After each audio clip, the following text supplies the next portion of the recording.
Relasyong away-bati, madami niyan sa panahon ngayon. Dala ng selos at hindi pagkakaintindihan. Pero alam mo ba na pangkaraniwan na lang yan sa magkarelasyon na taon na ang inaabot. Mag-aaway pero hindi maghihiwalay. At mas lalong namimiss ang isa't isa kapag nagkakapatid na.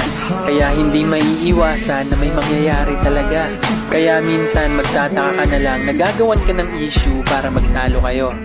Para-paraan niya lang pala yun para maglambing sa'yo. As we make up the rain.